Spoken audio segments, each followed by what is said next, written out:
The market sells off as Fed Day looms. Are the bears back in control? This is Invest with Jacob.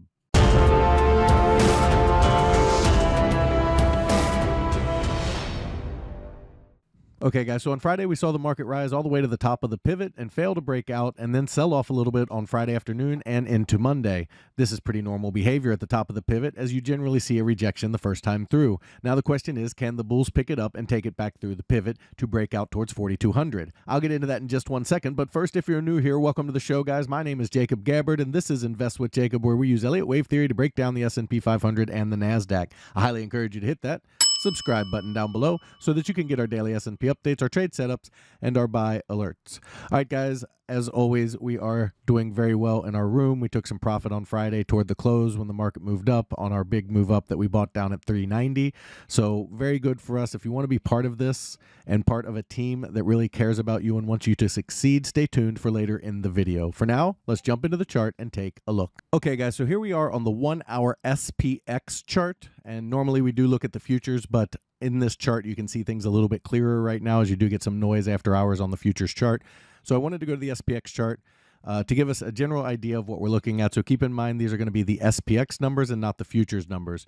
So I've zoomed out a little bit so that you can see the low at 3,500, guys. Back in October, actually, as we were coming down here, I said 3,500 was about the low. And then we should be looking for an ABC higher towards 4,300. And so far, that's been playing out pretty well. We've got our A up, our B down, and we're trying to get our C leg higher to complete up here towards the 4,300 area. So that's a zoomed out look for some of you guys that are kind of wondering where this is coming from. This would take us up to about the 0.5 to 0.618 retrace of the move off the top, which is a standard wave B in a bigger correction. Then we would look for a C wave down toward the 2,900 to 2,500 area, depending on what happens after the pullback from up here, should we get there. So that's kind of a big picture look before I jump into the charts. So in the shorter term, guys, we had our wave 1 up here, our wave 2, our wave 1 of 3, 2 of 3, and they came up right to the pivot, 40.80 on the SPX. They poked just above it, and then they pulled back off of it. Remember, this is heavy resistance for us, and once the bears or bulls are able to push through that 764 and up over this high, they should be breaking out to a minimum of 41.40 on the SPX, or 4,200 is the more common target. So we'd look for 41.9976, the 1236 extension here, to complete wave 3 of 3. Then a pullback that tests the pivot, and then one more push up toward the 4,300 area, and then we should look for 2 more waves, okay, up for completion of that wave C. Now, we expect it to hit somewhere in the 42.96 to 43.92 range, and the 1.0 extension of this AB is 43.69, so that's a pretty good target. It's right in the middle of our 2 targets here. There's a lot of confluence there.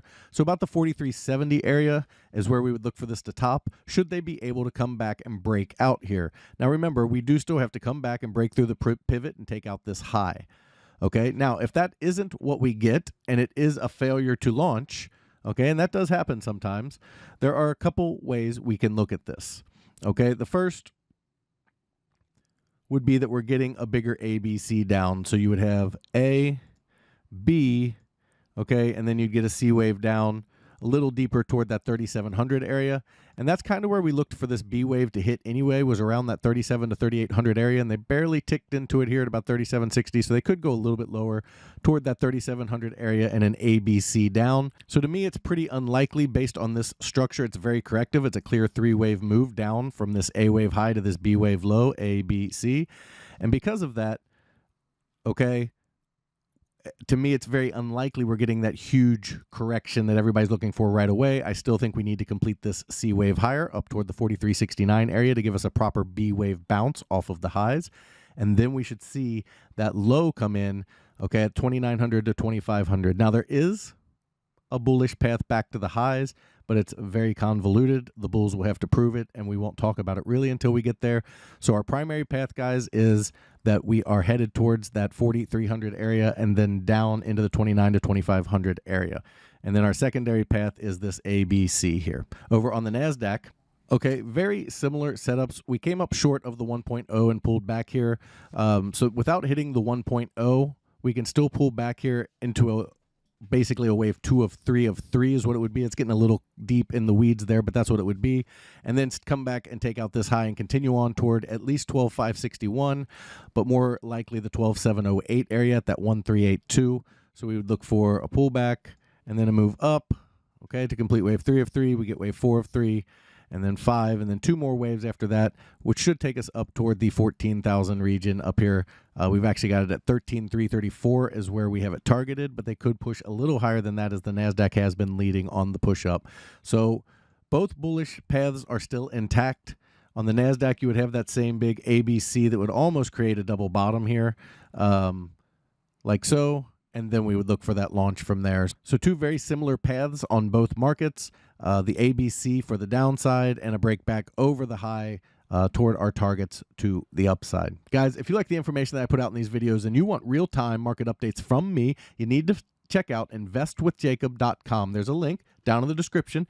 Go ahead and click that link and it will take you right over to the website. Once you're there, check out our membership plans area. We have 2 incredible plans and they both come with a 7-day free trial because I want you to get in there. I want you to make sure you love it and become part of our trading team before you ever spend a penny. In our first room, the Invest with Jacob room, you get all of my real-time market updates, all of my buy and sell alerts, all of your Elliott Wave questions answered, a midday video where I go over exactly where we are in the counts and what to expect, and also you get all of our training curriculum that we put out. I just released Elliott Wave for Beginners, a video course that you can go through to learn to do exactly what I'm doing and understand how Elliott Wave works so you can apply it to other charts yourself. We trade the SPY and the QQQ, and we swing trade, which means our trades can last anywhere from a few days to a few months, so we don't trade quite as often as a day trading room does. However, if you are interested in day trading as well as individual stocks, you need to check out PT's Throne Room. In there, you get everything you get in the Invest with Jacob room, as well as individual stocks, day trading, and PT's reduced risk binary method that absolutely crushes the market. He gets you in at a cheap price and gets you big multiples on your money, and it's how he structures the trade that's so unique. It's something you kind of have to see to understand, and that's another reason we give you that 7-day free trial. He also started a challenge account where he put $4,000 into an account trading mini ES futures, showing you how to build a small account into a large retirement or savings account. Guys, we would love to have you in these rooms so we can make some money together. Key takeaways for today, we're looking for the bulls to hold support and take this back up through the pivot over that 4080 or 4090 high on the SPX and hit a minimum of 4140, but more likely the 4200 area. And if not, we might be looking for that bigger ABC down toward the 3750 area. Over on the NASDAQ, same type of situation, looking for the bulls to hold support and take this back up toward 12,561 to 12,708. And if not, we are looking for that bigger ABC down for a double bottom around that 10,800 area before we see the move higher. Guys, that is the market update for today. I will talk to you tomorrow.